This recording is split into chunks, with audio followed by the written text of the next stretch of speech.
This is a Bulldog Radio podcast.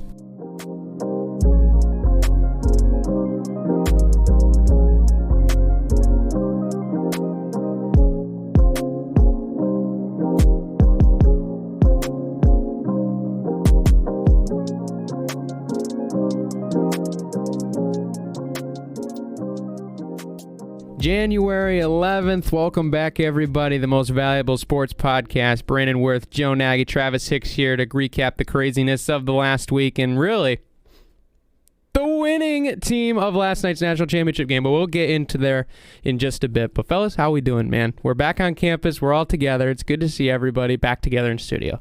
Break was really good, honestly. It was a good recuperation of just having a really busy fall semester, especially with football going to the national championship and stuff like that. It's although I wasn't doing any schoolwork, it was still just a really busy time and stuff, and just to be back at home was really nice, especially with family and Christmas and stuff like that, and New Year's, and being able to just have some good time with family and friends and stuff was really great. But I'm excited to be back in the studio. I'm excited to be back at campus. We didn't do the show yesterday just because we were just getting ready and prepared for the semester. Want to get a good jump start on it, but we're back in the studio, super excited, and it's good to see you too, Travis. Oh yeah, it's good. Thank you guys for having me on. Break was great, like you said.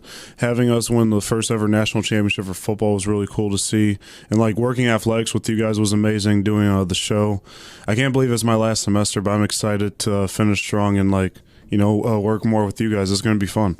Yeah, it's going to be a great end of the semester. We're kicking off right into the winter sport action. We're getting into the thick of it as the postseason's coming up, and only a month from now. Seems crazy, but it's true. But we'll get into that here in the sports report. But first, as always, thanks to Bulldog Radio for making this possible. Without them, this show would not have started. We would have nothing. Nothing. We'd just be sitting on the couch, eating Doritos, playing Call of Duty or something. I don't know what we'd be doing, but I'd be bored out of my mind. Trying to get into Fortnite a little bit more, Oh, trying to get a little bit more fun. Okay, Joe. You want to run some duos later? Joe, we can tap in. I have you on the PS4. We can play. True. We're PSN friends. We're PSN friends. we tagging gamer tags. Yeah. We're gonna MBSP party stream. _12. I'll put mine TRAV4523. All right, there you go. Follow the boys.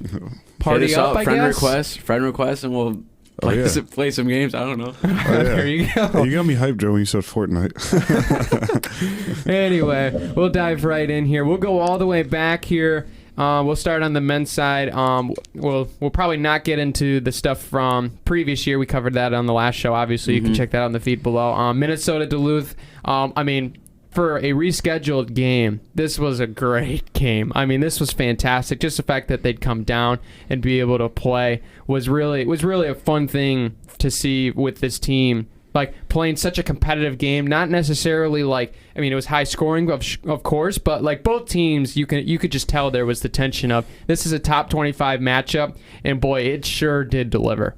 Yeah, honestly, that was probably one of the greatest games of college basketball I've ever seen of any level, really. 109 to 107, that's just scoring and scoring and scoring. And Minnesota Duluth did a really good job of scoring in transition, and our kind of full court press didn't really lock them down as much. And I think that's the one thing is we're not dependent, but when we're able to get 2 or 3 stops in a row with that press, it really shifts the momentum in our favor. And I think that's the one reason why we're so good when it comes to late game. But Minnesota Duluth was just able to pick that apart. And we were able to get some steals and some takeaways, but it just came down to that final shot. And we were down 4 or 5 points when it came, or with 1.9 seconds left. And Walt was almost made the buzzer beater to tie it up. Or to win the game, was it? I don't know. Because he made 2 free throws, and then we got the rebound, and then he chucked it full court, and Yeah, we had it was like 2 feet off. But. Yeah, we had a look, and it was certainly close, but it ended up falling. But yeah, 109-107 was the final in double overtime. I mean, the game just seemed like it did not want to end. I invited my parents to come watch this game because I told them it was going to be a good one. I had no idea it was going to be this good, let me tell you what. But, I mean, there was definitely a great showing from Minnesota Duluth as far as their fan base goes. Yeah, I mean, making the trip. I mean, they were in it the entire game, and it just made the game that much more better. Especially their fans are almost as vocal as ours about about stuff. I would say definitely, but I won't speak on their behalf. But anyway, you mentioned Walt. He had 37 in this game. Logan Ryan had 18 as well as 9 rebounds. Dorian Louis 14 and 8 as well. Ben Davidson had 12 off the bench. I mean, you look back at this game. I mean, it's kind of far back. I mean, we're talking January 2nd, and a lot of our students that are now here weren't here for this game or didn't probably pay attention to it just because of overbreak. Of course, things happen. But I mean, you looked at this game. We had a lot of looks. A lot of them just didn't fall, and there was just time we didn't take care of the basketball. And that was really kind of the difference of the game. It's just down the stretch, there were some times we didn't get great looks and just simply couldn't hold on to the basketball long enough. Yeah, I think this was a really good game. I kept track of it on the Bulldog Sports Network from at home. I mean, to go against the number 9 team in the country and only lose by 2, and Minnesota Duluth was, I believe, 14-0, perfect at the time. I don't know if they're still undefeated, but at the time they were. So I think it was a moral victory. I mean, that kind of is cliche to say, but we went toe-to-toe with a top 10 team in the country, and we almost pulled it off. Walt had one of his best showings of the season, Logan Ryan, as you said, and Ben Davison. So we have a really good team, and I just think obviously we would have loved to win the game, but the fact we took it to 3 overtimes and we showed we could score with the best of them, hitting the century mark again, scoring 107 points against a really good team, and who knows, a team we could play in the NCAA tournament. I do believe this team, it gives me glimpses of the 2019-2020 season where we went 27-4 before COVID shut down the NCAA tournament for D2. I think this team is just as good, and they can make another run because we've had a tough schedule. We've had to play teams like Findlay, Minnesota, and other pretty good teams. We've been holding our own, so I really like where the team is going. Anyway, the second game from the men's side, we'll say Saginaw Valley State against us, 88-84 the final. I mean, boys, this one looks scary, but we ended up getting the job done, win by 4. I mean, it was a very tight game. I mean, give credit to Saginaw. They came out to play early on. They really flustered us early on, but we ended up getting our tempo right. We were able to really kind of limit the turnovers in the second half. I know, obviously, you look at the box score, it's lopsided 15-7, but there was truly, I think, probably give or take 5 or 6 turnovers within the first 5-10 minutes of the game. Like, it was just that crazy early on. And Saginaw's a very gritty defensive team, and we saw that. And I mean, both teams shot all right. I mean, we ended up getting hot in the second half, and that's really what sprung a comeback as we were almost trailing before halftime. But we were able to get the win, and it was certainly a good game to see as far as seeing a lot of the bench guys step up and make good plays down the stretch. It was definitely very interesting to see. It was a really, really good game. Shout out to Saginaw. I didn't know they were that good. I didn't think we were just going to roll right through them, but I thought we would win convincingly. And they made it a game, but shout out to Lee. It was 84-80, and he went on a personal 8-0 run to end the game, and we won 88-84. Ridiculous. And that was a great game to watch. I wish we could have did a post game for it, but we couldn't for that game. But it was great. Like, fans came back. It was really cool seeing because a lot of people are starting to move back, obviously, for second semester, but it was a great game. It's a testament to how good overall the team. I feel like sometimes they're dependent a lot on Walt. Walt still had a pretty good game. He had 17, but Lee came through. Dorian hit a lot of big threes. A few of them were questionable shots. I thought like deep range shots, but he made them count. And they just started playing better in the second half. And number 0 on Saginaw, I forget his name, but he had a really good game. Darnell Hoskins. Yeah, Darnell Hoskins. He was hitting a lot of clutch threes for them, and their team is going to be reckoned with in the GLIAC, but the fact that we're still undefeated is a really, really good play. And Lee, I mean, he's one of the best spot-up shooters, I think, in the GLIAC and in the country, and I really love that personal 8-0 run he did to propel us to the victory. Yeah, I mean, Lee led the way with 24 points. He was 8 of 10 from the floor, 4 of 6 from deep. It just seemed like just give him the rock and let him fire at that point of the game. I mean, he had 24 points in only 17 minutes. But I think what Lee brings, when he's on the floor, you know he's going to make quality minutes. Because, I mean, he's not the leader in minutes in front of the starting crew. He actually had the least amount of minutes out of the starting crew in this game. But he had the most points. He had the best shooting performance. I mean, he'd made some big-time quality shots down the stretch as well. And, I mean, we mentioned Walt earlier, who's always been known as the closer for this team. But Lee did a great job as well. I mean, you mentioned Dorian getting those clutch shots. I think that 3 from Ben Davidson was at one of the – or not the 3-point. The one bucket he had down the stretch was a big one as well. Oh, yeah. But, I mean, it was definitely fun to see this team really, progress against a tough opponent because it didn't start well. I mean, that was kind of the real big theme of the game was we did not start well, but we finished well. And I mean, good credit to Saginaw. They came out and played. I mean, you mentioned Darnell Hoskins was fantastic, and I think he got GLIAC Player of the Week, if I'm not mistaken, for that division. So, I mean, his performance was fantastic, but still got the job done. Coach Bronco and the crew moved down to 10-3. And eventually 11-3 as they beat Wayne State yesterday in what was pretty much a blowout. I mean, it didn't feel really like a blowout for a while there. I mean, we knew that distance was there scoring-wise, but it just kind of seemed like Wayne State would just keep punching back. And, I mean, for a 2-7 team, they showed a lot of fight in this game.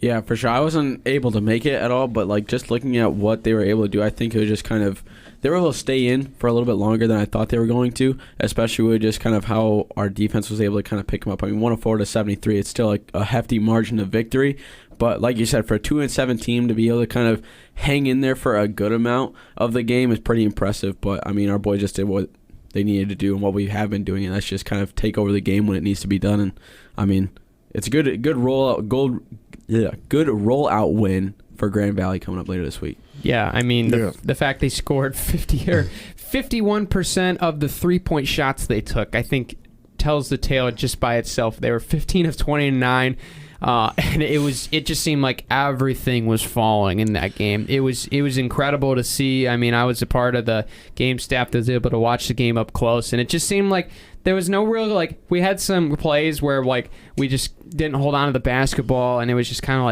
like some sloppy turnovers, and you kind of were just like, man, that doesn't look good. But everybody just felt felt comfortable. It was just that, and sometimes you get too comfortable, obviously, with those big leads. But I mean, there was some big time plays in this game. I mean, Logan Ryan with that putback slam, that was pretty sweet. If you guys didn't miss that, I believe it's also on the YouTube highlights if you look on the Ferris Athletics page. Pulling it up. So you can watch that right now, Joe, as I keep rambling on here. But yeah, I mean, Dorian had a good game. He had 15 as well. Logan Ryan, I think, had a great night. 14 and 7. Grzoulis also did very well off the bench. He was, I think, at 12 points and 4 rebounds, I want to say. He played pivotal minutes off the bench. He seems to get it only better. Mikal Bingham, I think, was the story of anybody that you ask from this game, simply because he came off the bench with the Steph Curry mode and just literally hit every three that he took. It was literally insane. He went 3 of 3 down the stretch for the final 3 buckets that got us to 104 points. It was certainly fun to watch from the table. Everybody just explode. But I mean, it was huge. We really did a great job of locking down some of those stretches that Wayne State had, and really were able to make sure that we had that lead and really just execute the offense, get the ball moving around, and being able to knock down the shots, because when we do that, man, we can be unstoppable. Yeah, we really have a good team. I mean, I think we're even better than our 11-3 record. Obviously, we're still undefeated in GLIAC play at top of the GLIAC. I really think we could have the chance to win the regular season and tournament championship for the GLIAC while we're playing. And like you said, another great game by Dorian, 15. I think Walt also had 15. I was keeping a little bit with the game online, trying to watch it a little bit on my phone in class. Not always the best idea in script writing, but, trying to just keep up with the athletics. But, no, they played amazing. Wayne State, I mean, they're 2-7, but this is a team I believe that won the GLIAC last year, or was one of the better teams in the GLIAC, because Brandon Neely yesterday had 24 for Wayne State, and he was one of the best guards last year too. And on Wayne State, I mean, they usually have a pretty good team, so the fact that we were able to roll through them like that, speaks volumes. I think we're going to continue to make a run, and Brandon, I think you're looking that up for me to make sure, because I think they were very competitive last year in the GLIAC, if I'm not mistaken. I know it was a COVID year; they only played conference games, but no, we played good. We won by 25 plus, and when we're hitting from 3. We're one of the best teams in the country. Yeah, I think looking back at the tournament, I'm not sure if they made the tournament. I know one thing, though. I believe they went through a coaching change earlier this year, which, I mean, that can be tough. I mean, the fact you're going into a whole offseason playing for a guy, and then he ends up leaving, you really kind of have that thought of like, man, now where do we go? Or now what do we do? And I mean, that's kind of hard to really adjust to.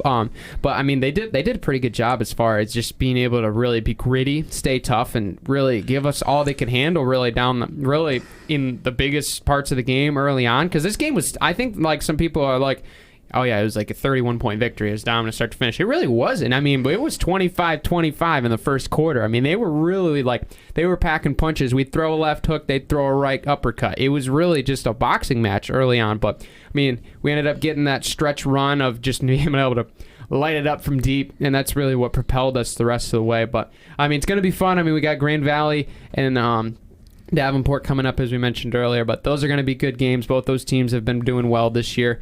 And, I mean, I'm really excited because, I mean, Grand Valley, obviously, don't have to mention anything about what that game means to us. But Davenport's also a top team. They were in the top, I think they were about 5th or 4th in the seeding last year in the tournament, like you mentioned, Travis. So they're going to be a quality opponent as well. They've started off pretty decent as well. So, but I mean, right now, I mean, if we are able to run sets, give Jimmy the ball, be able to run our plays that is set up, because that coaching staff, Ramon, Bronx, all of our great coaches, when they are able to get their sets in, I mean, the ball moves around, the right person gets the basketball and makes the right shot. It's really, really fantastic to watch, but what really sets this team apart is the momentum, the tempo. That's something that got us to the 2018 National Championship, being able to get the ball, go out and run, be able to knock down three-point shots, because that was the difference on how we made that run. So we're able to do that, give guys like Lee, Dorian, Walt the basketball. Jimmy makes good plays. The bigs are getting in there, getting those boards, getting the putbacks, and being able to box out on missed shots on the other end. I mean, this team's going to go a long ways. Yeah, for sure. And that's the one thing I'm pretty excited for is Grand Valley right now is sitting at a cool 3 in the GLIAC men's basketball standings right now. And I think going there and stealing the game from them is going to be a really good precedent for this upcoming just kind of shift in like the second round of GLIAC play. And I think if we're able to really get the win here, I wouldn't say convincingly, but just steal it at their home place and just kind of get to 7-0 and then kind of just really get the train rolling a little bit against these good teams that are going to be coming up, it's going to really speak wonders for later on in the season when we have to play those teams again. So I think if they're able to go and keep level headed, like you said, keep that momentum, and I think if our defense can really step up and get a few takeaways, especially with getting our press working a little bit, as well as, you know, locking it down and really forcing those like last second shot and really force the shot clock to go down and make them so that way they have to scramble to get the ball off. I think that's going to really bode well for us. But it's if they're able to go in there with a level head. I mean, Allendale, especially that gym is a really nice gym, and it's really nice for fans and being able to kind of be close to the action. You know, it's a stage that is pretty interesting if you haven't been there. It's a pretty cool gym and a really nice facility. But regardless, if they're able to go in there, I think we're able to do pretty well. We just got to play our game. No, I agree, Joe. I love everything you just said, because it's always like extra intensity when we play a team like Grand Valley, no matter what sport it is. It just adds that extra rivalry, and I love their facilities. Like when you talked about the gym, they have D1 facilities, they got basically. Sick facilities, dude. Yeah, like they, you know, I'm shocked they're not even FCS or something like that, because their facilities like Lumbers, where we all got a chance to go this past fall, is really fun, and it's very competitive. I think it's definitely the best rivalry in D2, not only just for football, but for all sports. I think it's going to be a good game. I believe we can get the win. The main thing I believe is keeping it close, because Grand Valley is a hard place to win. I remember looking back at the 2018 team that won the national title. They went 38-1 with Zach Hankins. One of their closest wins was against Grand Valley at GV. Those are games that are usually decided by 5 to 7 points. So I believe it's really going to be like kind of start to finish. But I'm going to say our second half play. First half, we usually start off kind of sluggish. Yeah, we're definitely a second half team. Yeah, like the Saginaw game, we're almost down by 10 at halftime. Then we made the second half push and lead, scoring the 8 points in the last 2 minutes of the game. And we just noticed guys play better. Like I see Walt heating up towards the end of the game.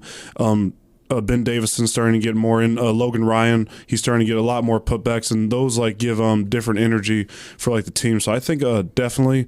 I mean, I really like where they're going. Hopefully they can get these next two to move on to 13-3, and we can get a number 1 seeding. I believe their goal is, from what Brockma told Rob Bentley in one of the post games, they're trying to host the GLIAC tournament potentially. Thinking a little bit down the line, I think they can as long as they continue to win. Yeah, keep doing your thing, and we could potentially have a double hosting duty, as the women are on top right now in the seeding as well. Joe, you have something? I was going to say, one player that we do have to watch out for Grand Valley State is Jake Van Tubbergen, because he's been player of the week for the past couple. I think he's their down low guy, so it's going to be definitely a test for Logan Ryan, but you know, he's been able to hold it down. But if we're able to keep it out of the paint, I think we're going to be good. Yeah, need to make sure we equalize on the boards, no opposite opportunities. And unfortunately, that was one of the flaws that the women's game was against Wayne State. We were not able to rebound the basketball, and that pretty much hurt us in this game. And we lost 60-45. One of one of the, I wouldn't want to call it like the worst performances that we've ever seen. It was not pretty, and Coach Westendorf certainly mentioned that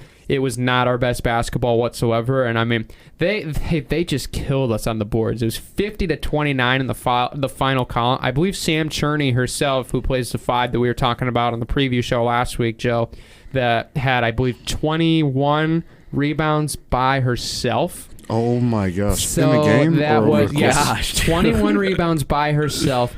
That certainly hurt us. They got some putbacks. Kate Sherwood played a fantastic game. We also couldn't make a shot. The lid was on top of the basket. That's the classic, pretty much the classic cliche you can put on that. We were 7 of 29 from 3, 16 of 64 from the floor, 25% for you math majors out there. That's just not going to get it done. I mean, it's really hard to be able to have confidence because they had good looks. I mean, they had some great looks in that game, but when they just wouldn't fall, and then the times that you did get something going, you lose the basketball, those things add up. It snowballs, and your confidence level starts to dwindle every minute. The clock churns off the clock, so it's a tough one, but I mean, they responded very well. I mean, taking down the Saginaw team that's been one of the top in the GLIAC for a while now, and being able to do it in a comeback fashion was huge for this team. That was a huge win. That was a big time win. I remember we watched Brandon. Well, I was doing scoreboard, and I know you were doing like stats and music for it. Like that was a crazy game. We were losing the entire game. I think we were down by 12 at half. Adrian Anderson started hitting some clutch shots at the end. We got some big time threes. And the most impressive win about that to me, we did it without Chloe. You know, Chloe's been one of the key players for us all year, and our team is very good. I just like the resiliency they showed. Zoe Anderson scored 6 of her only 8 points, all in the fourth quarter. You know, they just kept fighting and just kept fighting. And I think that's what propelled them to a win. I think Saginaw got a little bit complacent in the second half because they're a team, like you said, Brandon, that has been dominant as of late. And sometimes when you have been dominant, you can get a little bit of the big head and say, like, all right, we don't need to, like, kind of go all out this half. We just need to kind of play, you know, a little bit consistent and just close it out. But I think that's was their downfall. And Adrian Anderson and a lot of the girls just played a great, and it was a great comeback one. Like, that was very impressive because I personally thought it was over. I was kind of scared, but I'm happy they came back. It's going to be a test, too, especially. I mean, Saginaw Valley was a really good game to watch and be able to kind of get that win and be able to get back on track. But, I mean, with Grand Valley State coming up, it's going to be tough. I mean, Grand Valley's won 7 in a row, I think. So it's definitely going to be facing off at home against a hot team. It's going to be a tough one. But I think our girls will be able to kind of really dig deep. I mean, it's the battle for the first place in the GLIAC right now. We're both 5-1, too. So it's going to be a good game. But I think if, you know, Mallory gets going, Adrian gets going, Caden is able to get some shots out from around the arc, and then Chloe comes back and she's able to be a force out in the paint, we're going to be able to be a force to be reckoned with when we head into Allendale. And it's going to be a good game to watch. I'm excited. You boys want to come? Hey, you want to carpool? We might have to make that Get trip. some tickets? We all just have a journalism 3:30. We can head after. Yeah, we can just go right after. Yeah. I mean, it looks like it's meant, it looks like the Ducks are getting in a row. I think we have to go. I think it's going to happen. I'll go. Anyway, if there's any fans that come down to watch the game, what time is that game on Thursday? Ooh, that's a good question. We should look that up. As 6 p.m. There you go. We're going to have to be zooming on the highway once we get out of class. We might miss the first half. Can we have some diplomatic immunity? We might. I mean, what time does class get out? 5:45. Maybe Stacks might let us out early. Maybe. I mean, it's first class. Hey, syllabus week. Hey, I'm excited. Syllabus. Yeah. Hey, we know the syllabus. It's online. Come on. Yeah, it's easy money. Yeah, we're here for school though. All right, here to play school. Huh? Play school, absolutely. Anyway, gonna be some good games. I'm gonna be looking forward to seeing how both teams do, and I mean, especially, the women's squad coming off that huge win. I mean, we just mentioned that backcourt. They could light it up, and we have one of the most talented backcourts in the GLIAC, and that is not a biased statement. Anyway, moving on. We got hockey this weekend. We don't really need to mention what happened last weekend. We're playing the number 1 team in the nation. That's all that needs to be said. Bounce back. And this is a very good bounce back opportunity. I would love the word that you used, Joe. Against St. Thomas, a team that we split with earlier at their place, but 2 winnable games, guys. This should be a 2 winnable series. I mean, we do have some guys that are now just have moved on from the team. That's okay. Next man up mentality. That's what we have to be able to win these games. And I mean, this is the perfect opponent for the bounce back. This is a fresh, clean slate. Never played this team at home until now. Everything's clean.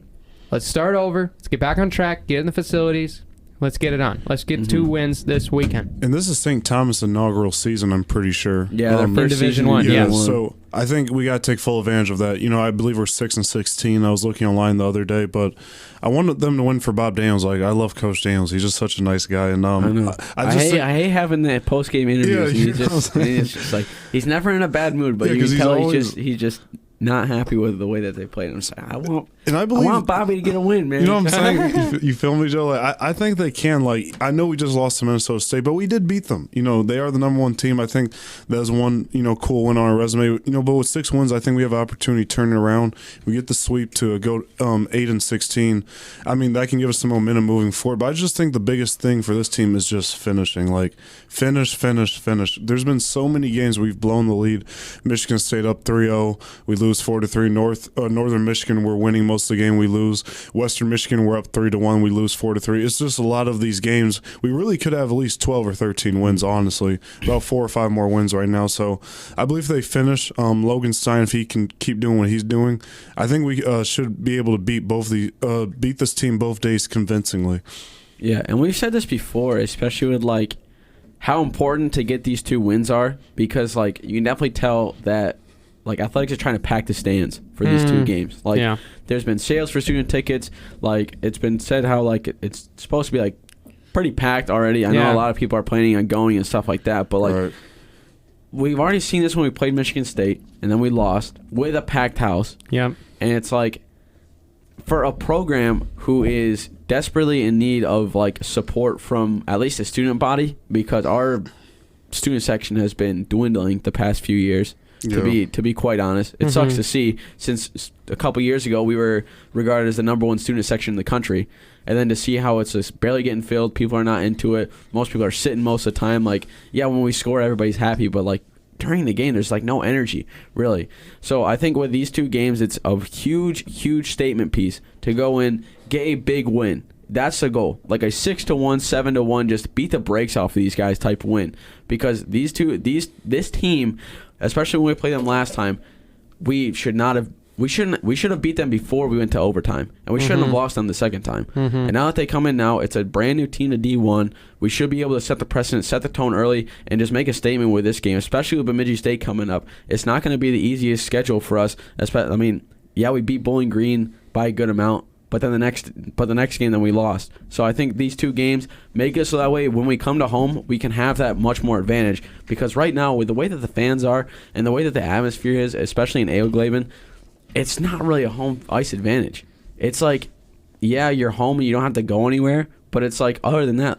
So when we played Lake State fans were chanting louder than us. How is that even possible? No, you're right. Because, like, honestly, when you bring up, like, some of the games where we have had the packed one, I think the Michigan State one, we had, like, over 2,000 fans. That one was good. Packed. And the thing was, we just got to finish these games, because if we finish, I believe it's going to get more fans wanting to come, because it's like, it's a changing of the tide. We're winning. Because, like, I just look at that State game, because I'm like, we were up 3-0. The atmosphere was amazing, because you had State on one side, most of Ferris, obviously, on our side, and Big Rapids. And I'm like, we just got to close it, because I believe that's one of the main reasons why there's not that many fans. But I do think we'll get a packed house this weekend. I would love to see definitely over 1,500. I mean, if we can get to 2,000 like State, that would be great. But I think a realistic expectation, like maybe over 1,400 or 1,500 fans this weekend. Yeah, I think just because St. Thomas isn't as big of a name, but even if it's not as big of a name, it's still as big of a game. I mean, go in there, beat the brakes off these guys. Show out. Do something like Bowling Green, dude.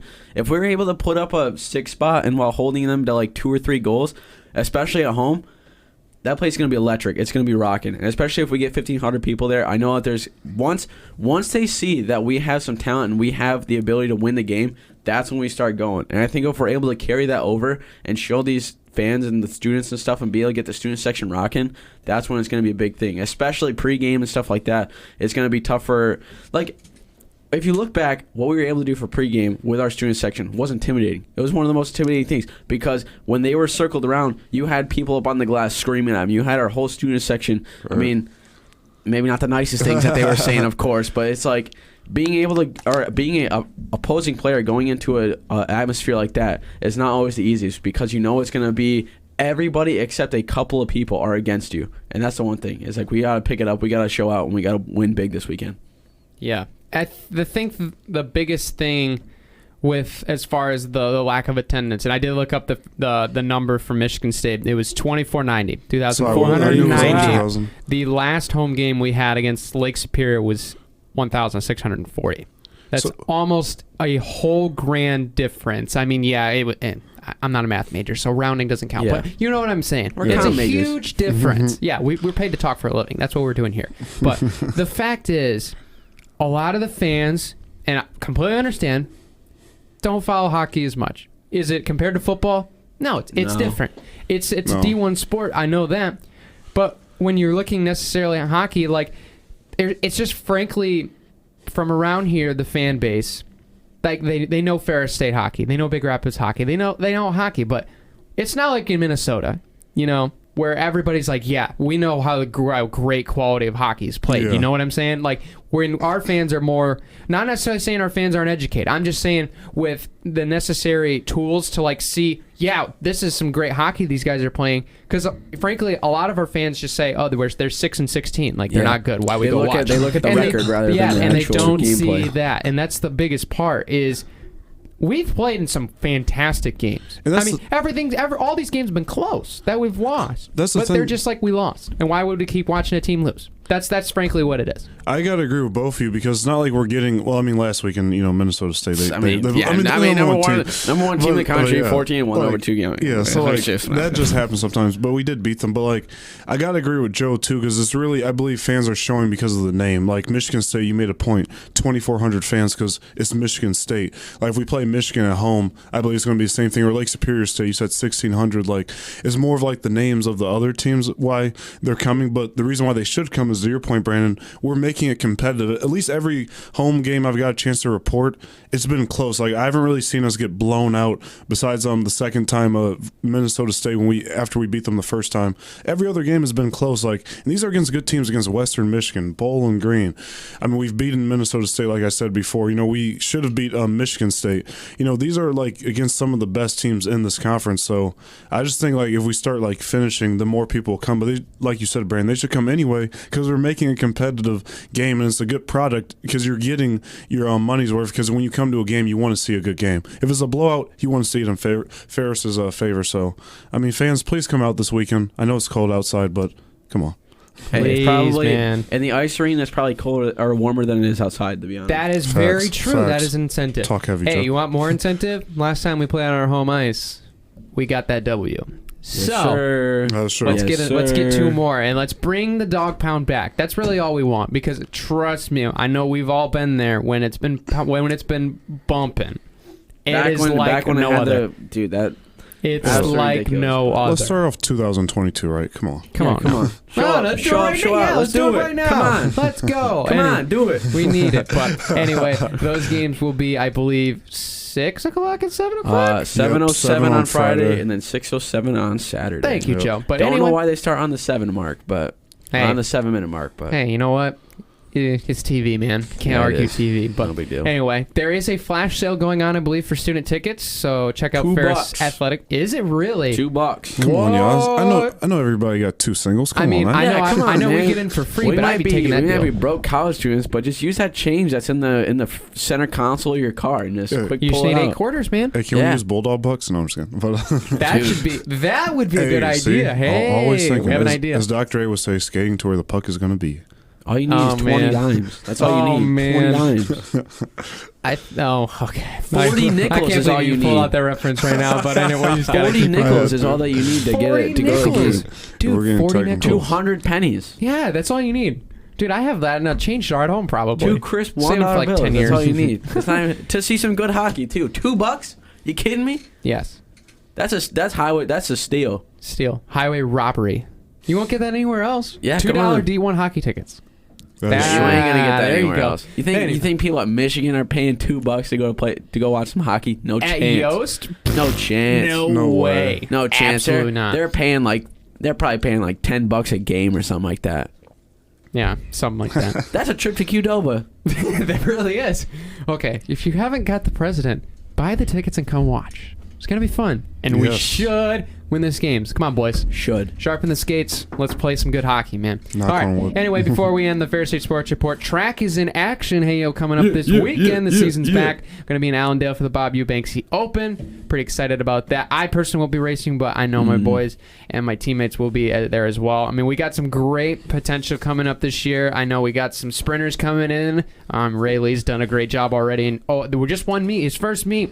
And I believe he finished in the finals in the 60 and the 200, or maybe not the 200, but just the 60. But Start he's fast. done well, and we've got Stay fast, finish fast. That's how I always say. and run fast in the middle. Run fast in the middle. Exactly. Stay fast. Same thing. But our throwers have been improving. Our distance guys have a lot of young potential, and our mid-distance crew has gotten better this year on paper. So we're excited to see that go.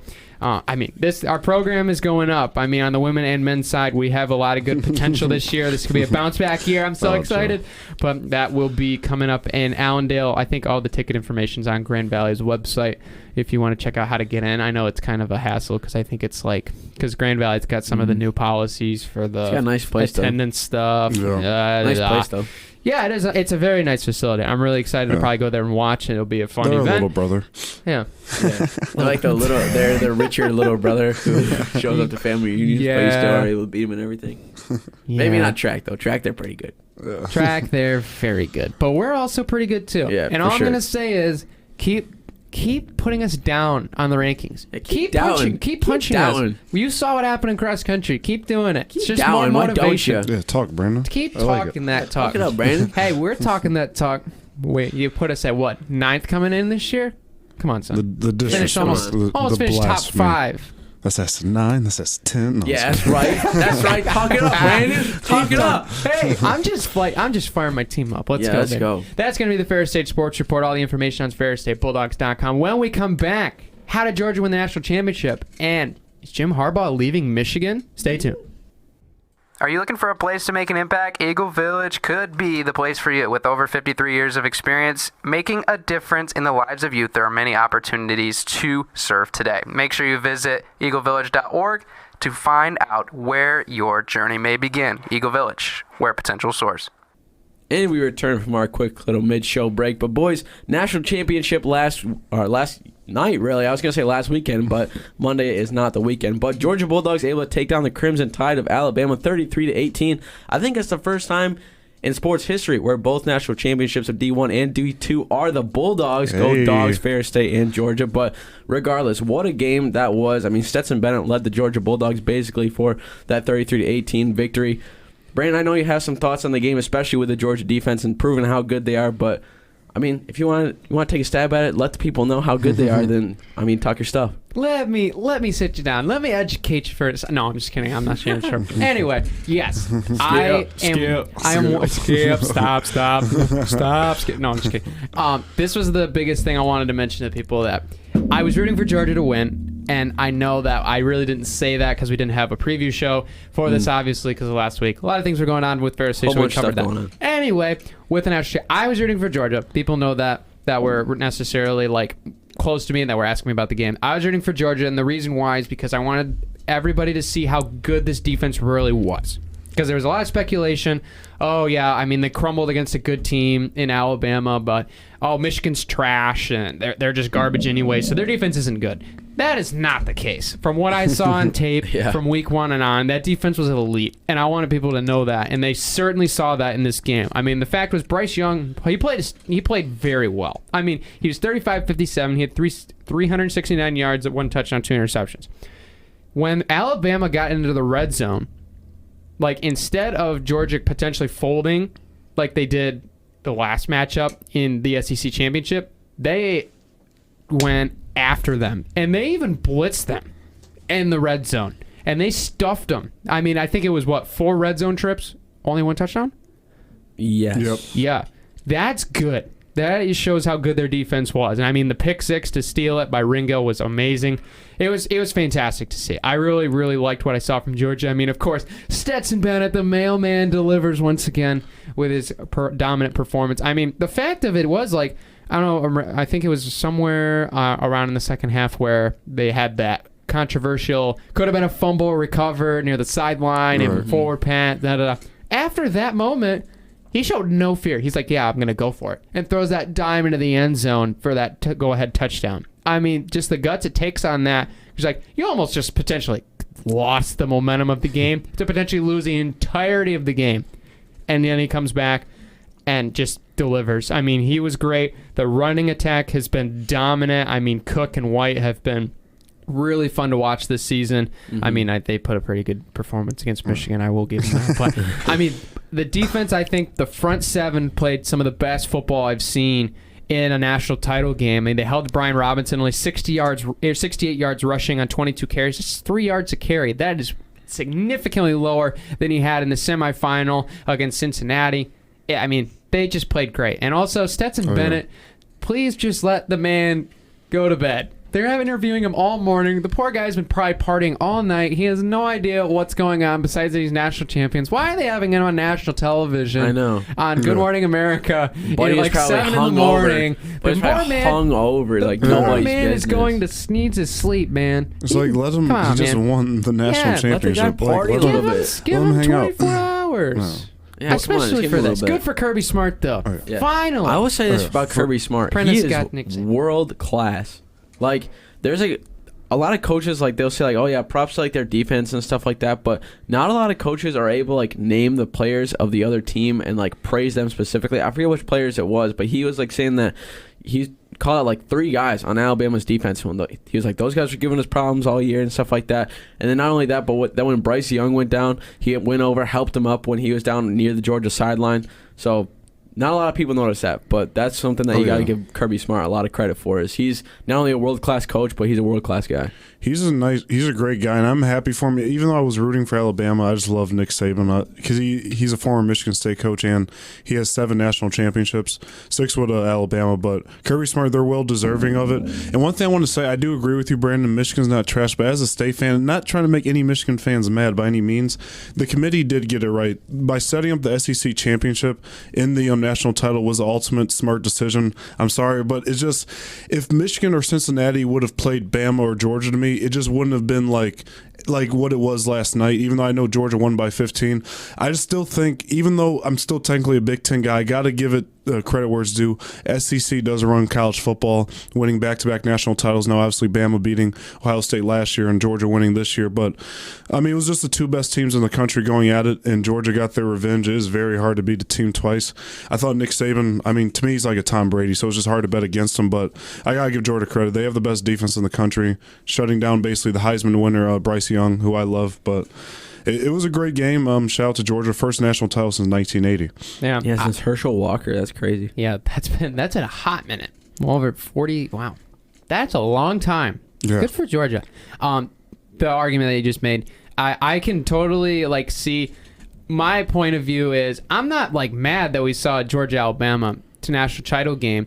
I have the problem with ranking based off of the popularity and the TV ratings compared to the actual football on the field. That is what I was very upset with. Because, I mean, I would agree with you. If Michigan was going up against Alabama, I think it would have probably been I think that Alabama would have probably exposed them slightly up through the air just because that's our most vulnerable point.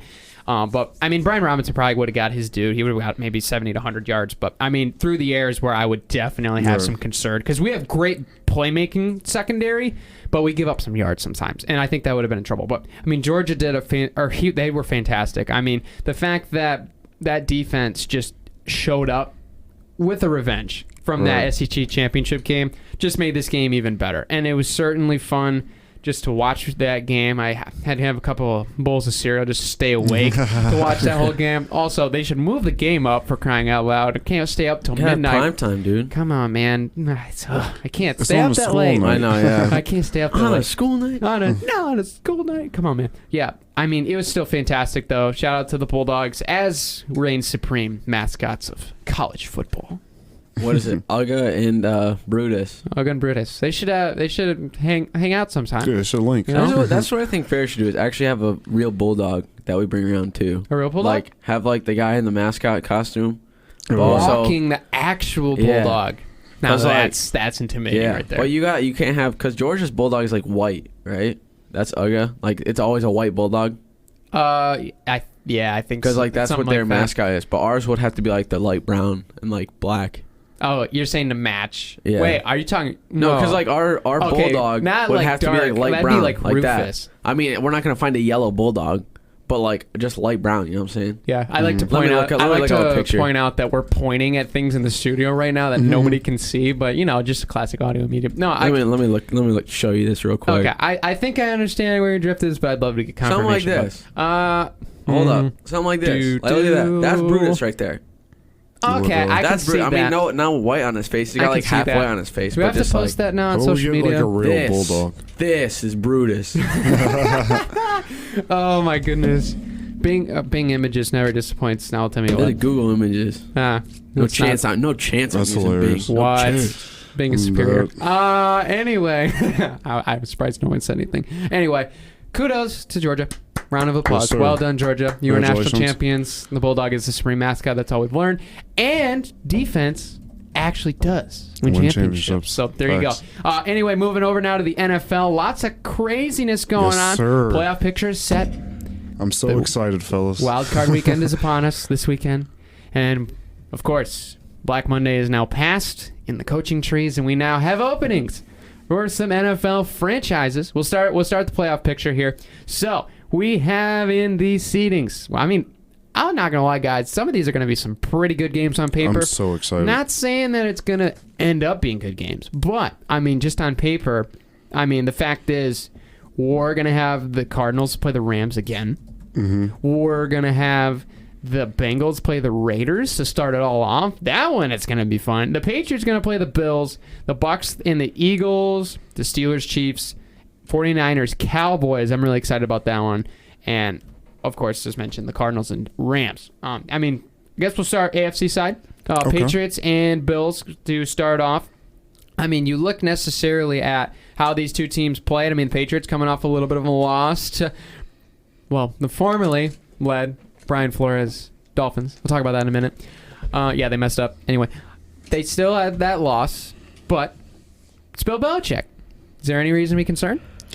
I would say so. Isn't this their fourth meeting between the two teams? This is the third because they played twice. Yep. Yeah. I got the the third Bills. this year, but it'll be like the seventh or eighth that Allen has been with the Bills. I got the Bills. I mean, it might sound a little bit biased because I'm a Brady fan, and picked the Bills. Because of how Belichick did Brady. No, but one thing I will say that's this: why. Belichick is the greatest coach. I've trolled him long enough. I've realized what he's done with Mac Jones, who I'm a fan of. He's the greatest coach. I'm going to give him that.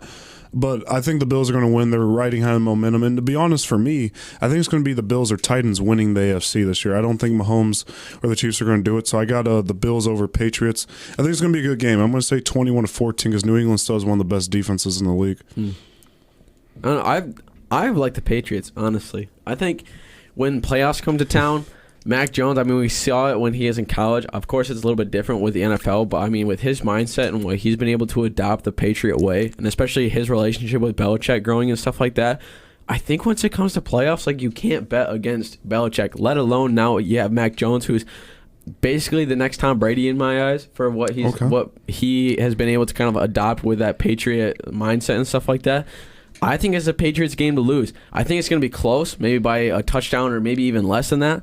But when you have teams who play each other already this year and then meet in the playoffs, I mean, it's just going to be no holds barred. Where is it at? Is it at Foxborough? Or is it at Buffalo? At Buffalo, that's going to be a tough Buffalo. ask, but I still think Patriots are going to be able to pull it out, and it's going to be a big steal, and they're going to be able to win the wild card. All right. I'm going to request that I get a table and that I'm going to jump on it because I want the Bills, baby. Bills Give me Mafia? the Bills. Okay. Give me Josh Brandon. Allen. Give me the Buffalo Bills. Hey, the grass I is green on this side. I mean, I think that on this side of the table. Anyway, I liked what the Patriots bring.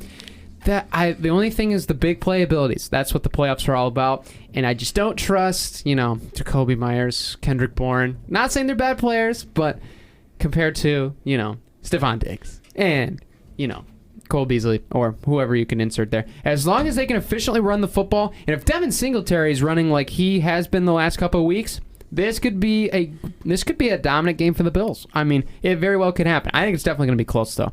But I'm going to go with the Bills. Raiders and Bengals. I know we just completely jumped to this next game, but Bengals and Raiders.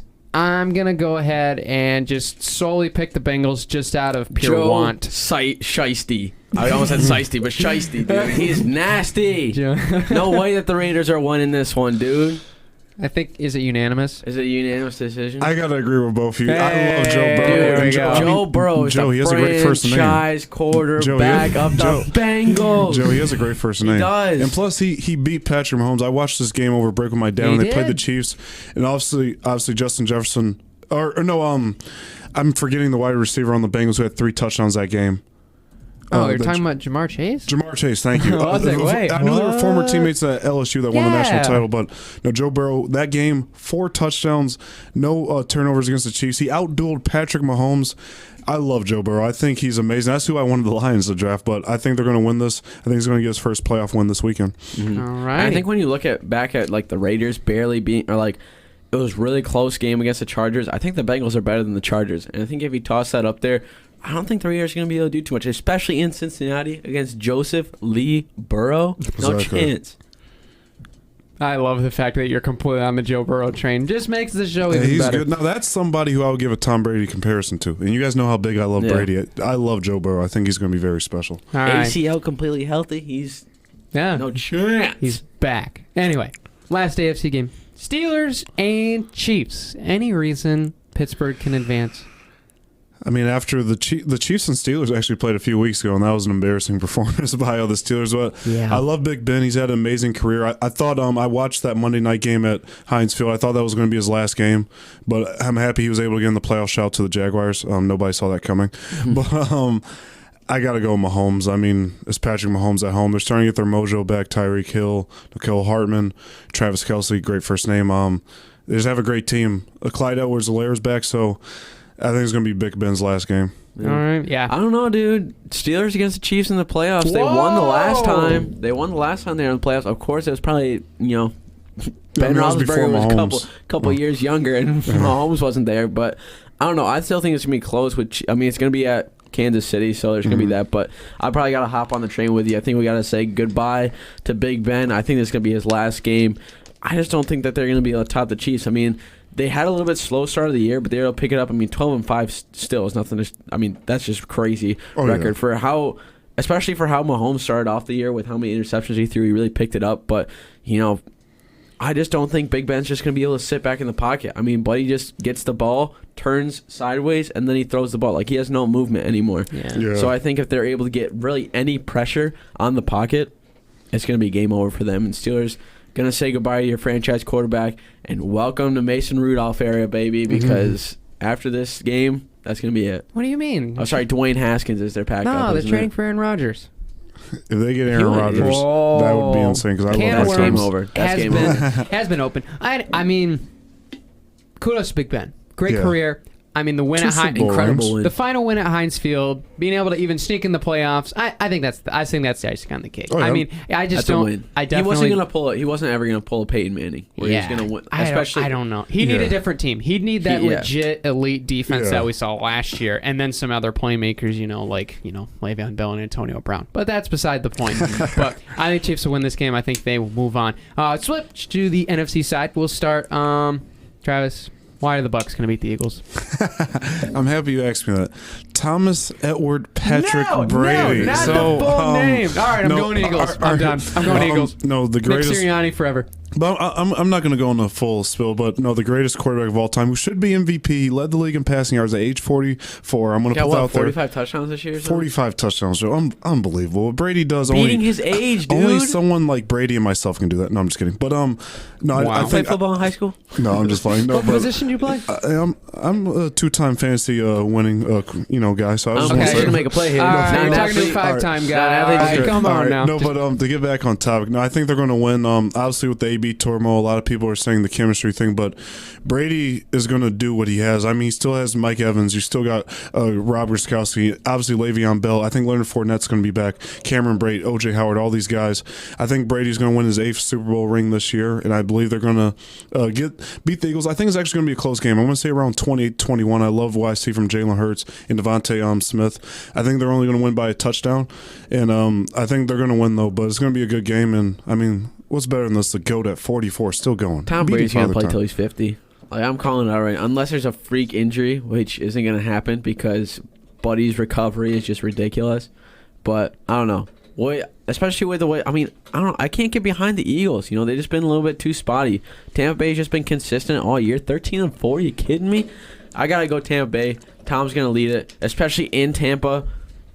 I just don't think that the Eagles are going to be able to do what it needs to upset them, especially with just, I don't know, Jalen Hurts is just not in the same caliber as Tom Brady, and it's going to be it's impossible to be in the same caliber as Tom Brady. Thank you, Jeff. Yeah, I'm going to go Bucks as well, as long as, well, I mean, just scratch what I said about the Eagles. I was just strictly for Travis. Anyway, I'm going with the Bucks by 14. 14, okay. Yeah, I'm by 14. I have a little more faith. Cowboys and 49ers. Dude, this one's going to be a good one. This is interesting, guys. I love what I saw from the 49ers defense and Jimmy G this past Sunday against Matthew Stafford. As much as I love Dak Prescott, I'm not a Cowboy fan, but I love the Cowboys. I'm going to pick the 49ers. I'm going to do it. Jimmy G, a lot of people forget the run he went on in the 2019 season where they made the Super Bowl. I know, obviously. One throw away from winning. Yeah, they're one throw away from beating Mahomes. So I think they got the team, not to make like a run to the Super Bowl, but I do think they have the team to beat the Cowboys. And the Cowboys, Dak is going to have a good game. I just don't always believe in the Cowboys' defense. The Cowboys beat up on a lot of bad teams. We don't necessarily see them beat a lot of good teams. The last 2 seasons, they've had under 500 record against winning teams. So I'm going to go with Jimmy G and the 49ers by 10 points. And we're going to see Trey Lance, I believe, get a touchdown. Good pick. I was also going to take the 49ers in an upset because I've loved what I mean, you just look back at what you saw against the Rams. This team, ever since they expanded the offense, bringing in Deebo Samuel to carry the ball out of the backfield, has brought another element to this team. And, I mean, as long as they take care of the football and that defense stays locked down, I mean, the Cowboys have been vulnerable at plenty of times this season. There's just been times they've snuck it out. And, I mean, against the 49ers team, I don't like those chances. I have the 49ers by a field goal.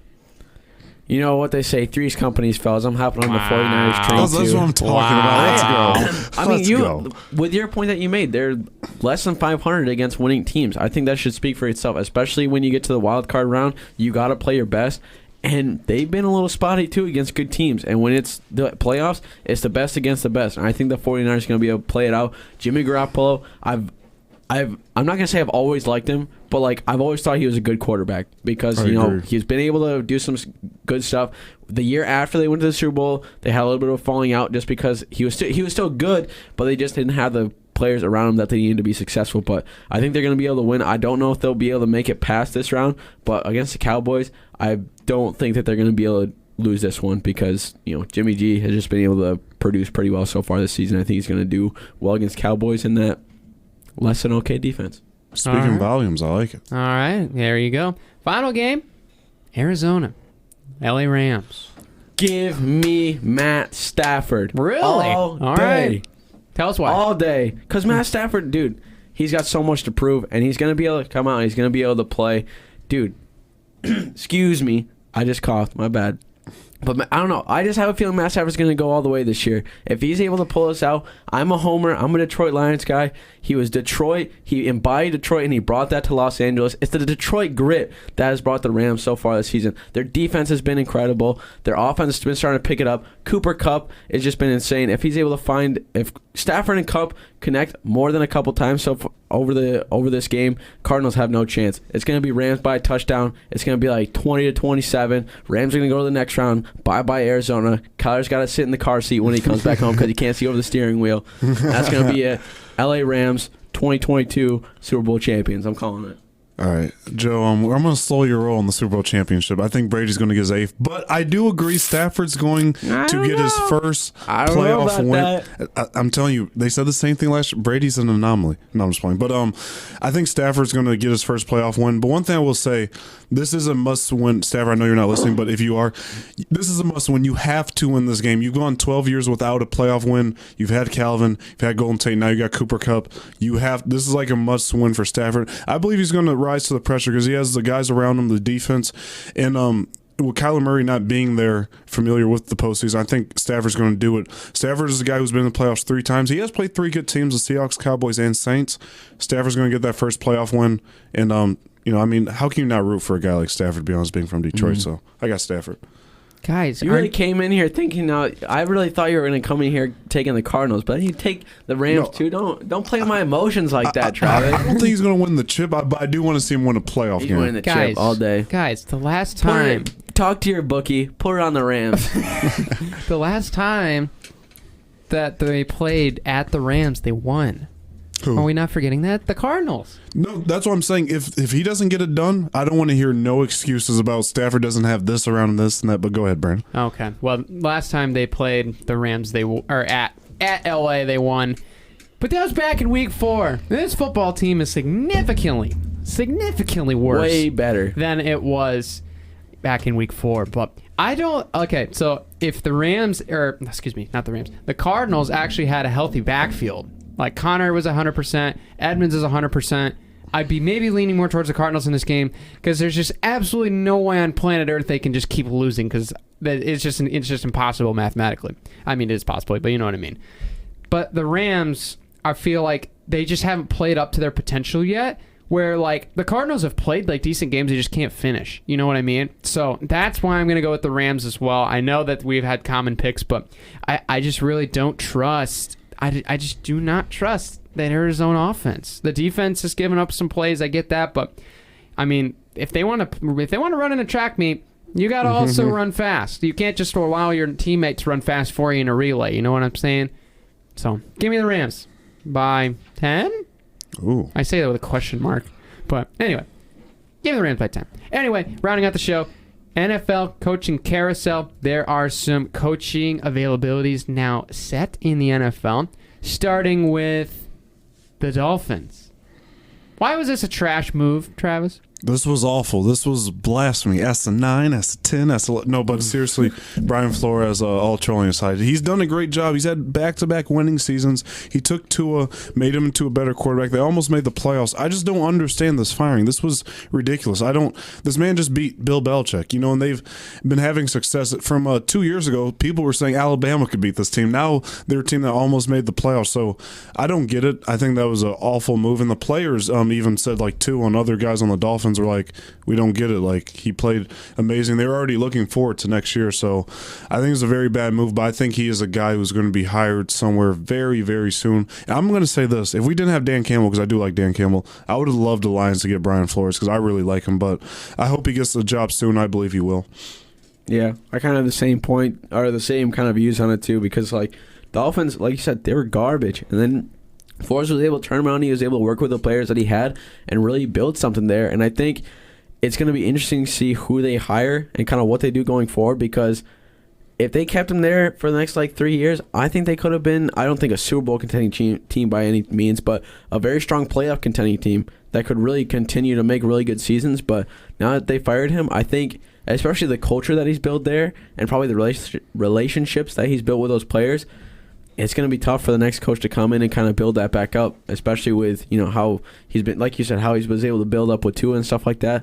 Relationships built are really tough when they're taken away. So I think the next coach, when they hire him, is going to have a tough ask for him, especially with having to build up those relationships again.